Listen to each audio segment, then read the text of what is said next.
राजस्थान की सियासत में इन दिनों अजब गजब माहौल देखने को मिल रहा है। 25 नवंबर को होने वाले विधानसभा चुनाव में जीत के लिए कांग्रेस और भारतीय जनता पार्टी दोनों ही पूरी शिद्दत से जुटी हुई हैं। बीजेपी ने जहां इस बार जीत सुनिश्चित करने के लिए अपने 7 सांसदों को भी प्रत्याशी बनाया है, तो वहीं कांग्रेस की मौजूदा सरकार ने वादों का पिटारा खोल दिया है। दोनों ही अपनी अपनी जीत का दावा कर रही हैं। इन सब के बीच में सिक्के का दूसरा पहलू भी है जो पर्दे के पीछे है, और दोनों ही दलों में एक दूसरे के ऊपर रस्साकसी का माहौल है। जी हां, हम बात कर रहे हैं पार्टी के अंदरूनी कलह की। इस समस्या से दोनों ही पार्टियां परेशान हैं और इससे इनका खेल भी बिगड़ सकता है। हालांकि इनके वरिष्ठ नेता लगातार इस कलह को मैनेज करने में लगे हुए हैं, लेकिन समय समय पर यह सामने नजर आ ही जा रहा है। यहाँ समझते हैं कि कांग्रेस और बीजेपी में आखिर क्या है कलह की वजह और कैसे यह पहुंच सकता है भारी नुकसान। बीजेपी के अंदर का ये घमासान चुनाव की तारीख के ऐलान से 1-2 महीने पहले ही नजर आना शुरू हो। दरअसल पार्टी ने यहाँ जब से चुनावों की तैयारियां शुरू की तब से ही पार्टी की वरिष्ठ नेता और 2 बार सीएम रह चुकी वसुंधरा राजे साइडलाइन नजर आई हैं। वो न तो बीजेपी के पोस्टरों में नजर आती थी और ना ही जनसभाओं में। यह कलह चुनाव की तारीखों के ऐलान के बाद और बढ़ गई। बीजेपी के आला कमान के इस बार सीएम फेस का ऐलान न करने से वसुंधरा राजे के समर्थक और भी ज्यादा नाराज हो गए।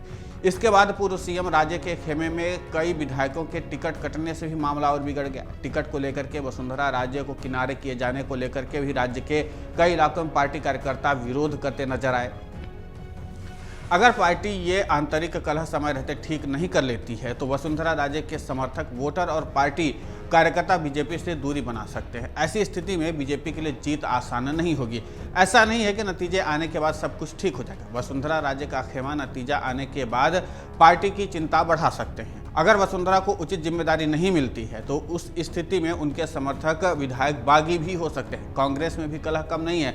अब बात करें कांग्रेस की तो यहाँ भी स्थिति बीजेपी की जैसी ही है। राज्य में सीएम अशोक गहलोत और सचिन पायलट के बीच की तकरार जग जाहिर है। करीब 2 साल पहले सचिन पायलट और उनके समर्थक विधायकों ने जिस तरीके से बागी होकर के मोर्चा खोल दिया था, उससे सरकार संकट में आ गई थी। हालांकि पार्टी आला कमान ने चीजों को संभाल लिया, लेकिन दोनों की तकरार जारी रही और समय समय पर दिखती भी रही। अब भी कलह कभी कभी नजर आ ही जाती। अशोक गहलोत जहां सीएम की कुर्सी छोड़ना नहीं चाहते तो वहीं सचिन पायलट के समर्थक अब उन्हें सीएम देखना चाहते हैं। इसके अलावा टिकट काटने से भी कई दिग्गज नेता नाराज हैं और लगातार पार्टी के खिलाफ विरोध भी कर रहे हैं।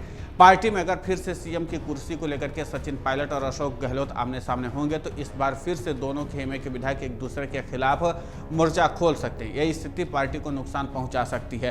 कांग्रेस के लिए भी जीत के बाद 2 चीज़ों को मैनेज करने की चुनौती रहेगी। नतीजे आने के बाद भी अगर पायलट और गहलोत खेमे के विधायक आपस में लड़ते नजर आए तो यहाँ मध्य प्रदेश जैसी स्थिति नजर आ सकती है, जहां 2019 में ज्योतिरादित्य सिंधिया ने अपने समर्थक विधायकों के साथ मोर्चा खोलते हुए बीजेपी का दामन थाम लिया था। टिकट कटने से नाराज नेता जो अभी विरोध प्रदर्शन कर रहे हैं और निर्दलीय लड़ने या फिर दूसरे दल में जाकर के चुनाव लड़ने की बात कह रहे हैं, ये लोग भी पार्टी को नुकसान पहुंचा सकते हैं। वहीं सूत्रों के मुताबिक इस सुलह में कांग्रेस महासचिव प्रियंका गांधी की अहम भूमिका रही है। कई मौकों पर अलग अलग प्रियंका गांधी ने दोनों नेताओं से इस बारे में बात की, मगर इसमें सफलता मिली राजस्थान में हो रही रैलियों के दौरान। एक अहम सूत्र के मुताबिक प्रियंका गांधी ने 10 सितंबर को राज्य के टोंक के इलाके में हुई निवाई की रैली में दोनों नेताओं को साथ बैठा करके आपसी मसलों को सुलझाने के लिए कहा। इसमें दोनों के रुख में नरमी तो दिखी, लेकिन खास बात नहीं बनी। साथ आने पर एक मजबूत सहमति बनी। 20 अक्टूबर को दौसा के सिकराई में हुई रैली के दौरान बताया जाता है कि रैली के बाद प्रियंका वहां से आधे घंटे की दूर पर प्रतिष्ठित मंदिर के दर्शन करने के लिए निकली। उनके साथ गाड़ी में उनके अलावा गहलोत और पायलट भी थे। कहा जाता है कि इस दौरान प्रियंका ने दोनों नेताओं से आपसी मसले सुलझा करके आपसी सहमति से टिकट बंटवारे की बात कही थी, जिसका थोड़ी सी बानगी यहाँ पर देखने को मिली है। अगर आप ये वीडियो YouTube पर देख रहे हैं तो हमारे चैनल को सब्सक्राइब करें और बेल आइकन को दबाना ना भूलें। अगर आप Facebook पर ये वीडियो देख रहे हैं तो हमारे पेज को लाइक करें।